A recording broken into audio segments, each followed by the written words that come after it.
Hello everyone, Burb here. Just a bonus topic today because I need a bit more time on the late surger guide for Capricorn because it is my main role and I'd like to get as much info into the video as possible. So until then, I'd like to go over the race mechanic known as speed carryover. It is quite intuitive. It is just never explained in the game. Okay, so let's start. This is the Capricorn Cup. This is Chukyo 1200 meter, and so basically the spurt on any of these maps that you find on the Game Tour website is going to have a double arrow. This is the acceleration zone start, or the light race start, and this is where your Uma will attempt to go faster at the very end of the race. Okay, so anytime before this is the mid race. So we are going to look at the situation where we have a skill proc and has it carry over into the late race or into the acceleration zone. If you have looked at a race simulator, you may have seen a graph that looks like this. This is, for example, Professor of Curvature on the Sprint CM, and if you look, there is a zone at which it has an incredible increase in actual length gained, which is a distance measurement. Normally, let's say it gives 0.5 lengths for this skill, and if it procs at right before the 800 meter mark, you get between 2 and 2.5 lengths depending on what it is, depending on what timing it is. So it's almost a 4 to 5 times increase in actual usefulness than just it procking normally. Okay, what happens at this 800 meter mark? Well, if you look at the track, 400 meters left on a 1200 meter race course is the 800 meter mark. Well, that's the start of the late race. So if we proc our skill, let's say it go about 775 meters, it's going to extend into this acceleration zone. Again, if you're looking at this, anything in the green in these graphs are the mid race, and anything in the red is the acceleration zone. For example, this is Professor of Curvature. It just so happens on this map that the first corner happens like around we're about to see around the 300 meter mark, and the last corner ends right before the spurt, which is at the 400 meter mark. So this skill can proc anywhere from 300 meters to 800 meters. All right, so what does this mean? This essentially means that Professor of Curvature has the option to speed carryover, and that makes it a skill that is better than a standard speed skill. So I'm going to synthesize this down into very easy and workable numbers. So if you are a math nerd, I apologize because we may be missing some napkin math, but it's going to be very simple numbers. First of all, we're going to break down the race. If you've ever looked at a sim, this may be familiar to you, but this is the race right here. So this is this course here broken down into a graph. So if you have your early race here, which is all the way up until this early race ends, that where you accelerate to your max speed as fast as possible until this corner hits, which is this corner, and then you have the entirety of the mid race, and then you have this line which is at 800 meters like we discussed, and then your Uma starts accelerating. This is the spurt right here. So once the spurt starts, your Uma attempts to get to this speed here as fast as possible, which is determined by your acceleration. So when this corner 4 ends and the straight starts, that is the start of the acceleration zone. Okay, so this is kind of the baseline that we're talking about. Again, I'm going to break down these numbers into simpler math. So just imagine in the mid race, instead of all these like 22 meters and 24 meters, that we just have one speed. Okay, we just have 1.0 speed. If we proc in the mid race a skill, let's just say it's a skill that adds 0.5 speed. So now your Uma has a target speed going from 1. And then when the skill procs, it goes up to 1.5. And then when it comes back down at 800 meters, let's say, it has a target speed of 1.0. So what is it going to do? I messed up here. Don't worry about that. But it will go and attempt to accelerate to 1.5 speed. And it will go until it'll actually go until it ends, which will be 800 meters.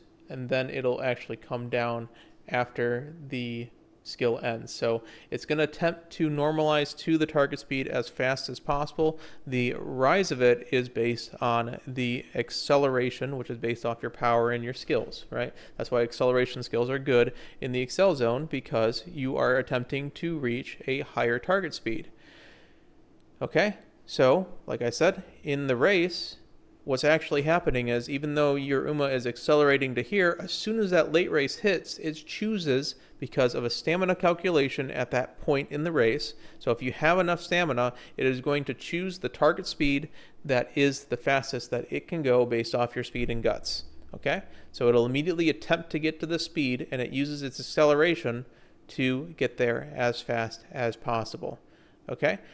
There is some caveats. If you don't have enough stamina, there's a whole nother series of calculations that happens to choose the fastest speed that it doesn't die, stuff like that. We are not even looking at that in this video, so we're just going to assume a simple race situation where you hit the spurt with enough stamina, and then your Uma reaches that stamina by the end of the race. Okay, so let's break that down. Let's take away all those numbers, and hey, let's just say we start at 1.0 and we are ending at 2.0. Okay, so we reach the spurt, and now our Uma wants to go to 2.0.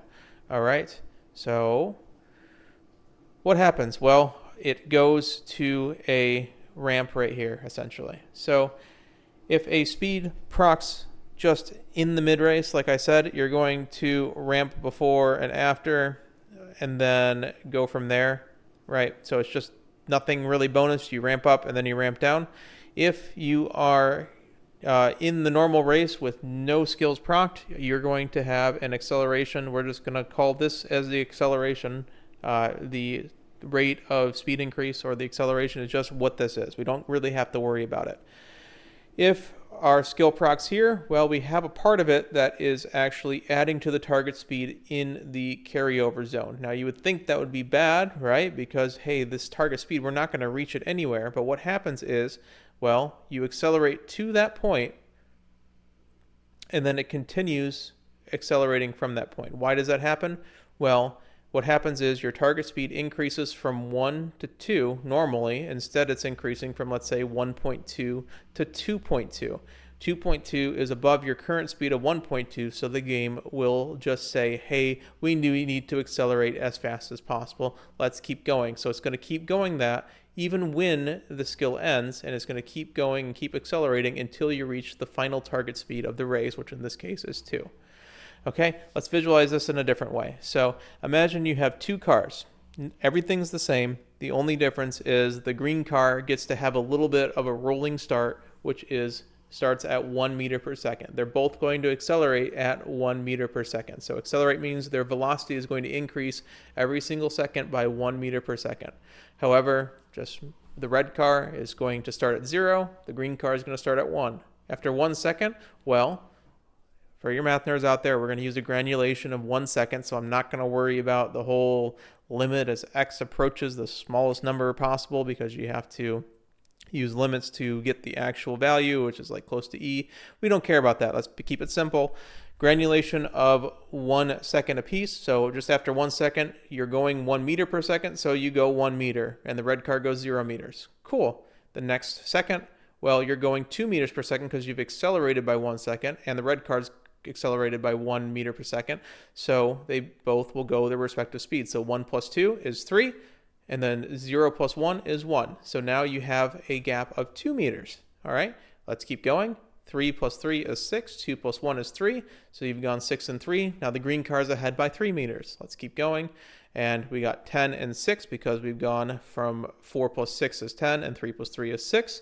And from 5, you can see the green car is actually speeding much further ahead than expected. Why is this? Because they do not have a linear relationship. They have essentially an exponential relationship, or an integral relationship technically. Going from 0 to 10 meters per second, let's say, so that's over 11 seconds. If the red car takes 11 seconds to go from 0 to 10 milliseconds, and the green car goes from 1 to 10 milliseconds over a 11-second period, with the last second just being constant speed, well, you actually have a 10-meter difference between it, even though you have only started increasing by 1 meter per second early, right? So just a 1 meter per second speed increase has caused a 10-meter difference because it is a 10-second timing, or 10 unit of time timing. You can put this in the game terms essentially by saying you are always 1 meters per second faster until you stop accelerating. So until your Uma stops accelerating, you maintain that speed advantage that you have the entire time. Again, in mathematics, this is called the integral, or the area under the curve. So when you are looking at skills with speed carryover or even acceleration, in order to get the most amount of lengths, you're looking for the most area underneath the curve when you're doing the compare function. This is a velocity graph and not a position graph. So let's visualize this one more time.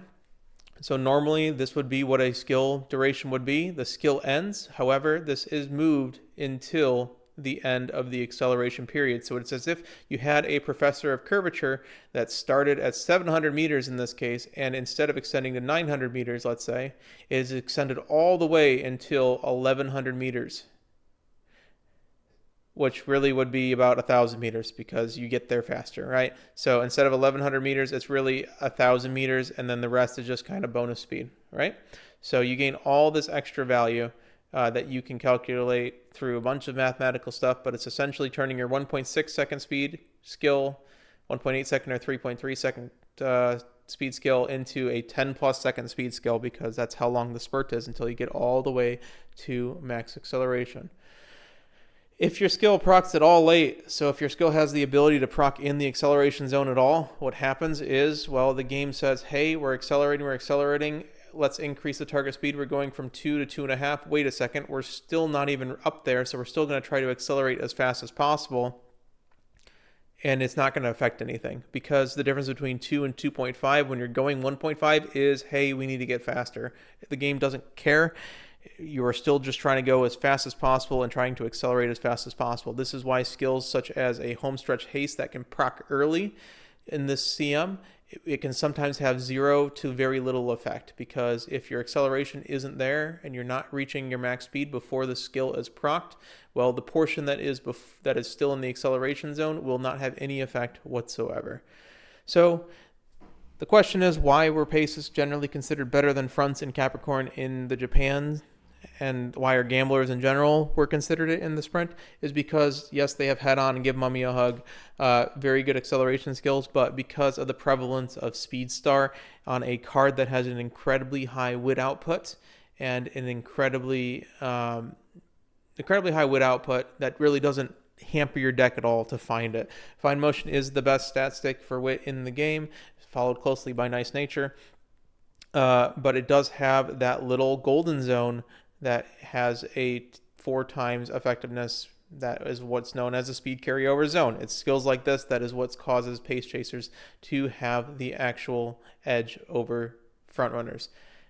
That being said, front runners do get escape artists, which is just as good of a skill if it procs in the acceleration zone. But if you look at this, because Speed Star is a final corner skill and Escape Artist is a anytime in the mid race skill, right?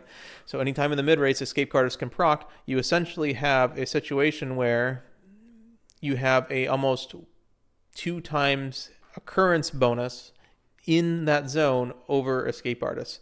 If you look here, it says the max just from the randomness is 5%. This is like 8%. So realistically, most of these probably are in the 3 to 4% of each little line, right? Of every occurrence. If you were to run this a million times, you'd probably have a flat line around 3.5%. And if you ran this, you'd probably have a flat line around 7%, because this can really happen in the second half of the race. Okay?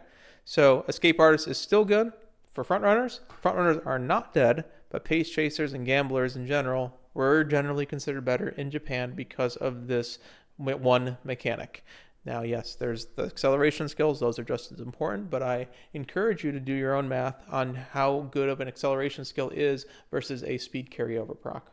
You'll find it's a lot closer than you think. So this has been Burb. This has just been another quick video on just a mechanic. I hope I explained it thoroughly. It's difficult to really articulate what this mechanic does, but I hope this has made things a little bit clearer. So, late surger guide to come, followed by the end closer guide. This has been Burb out.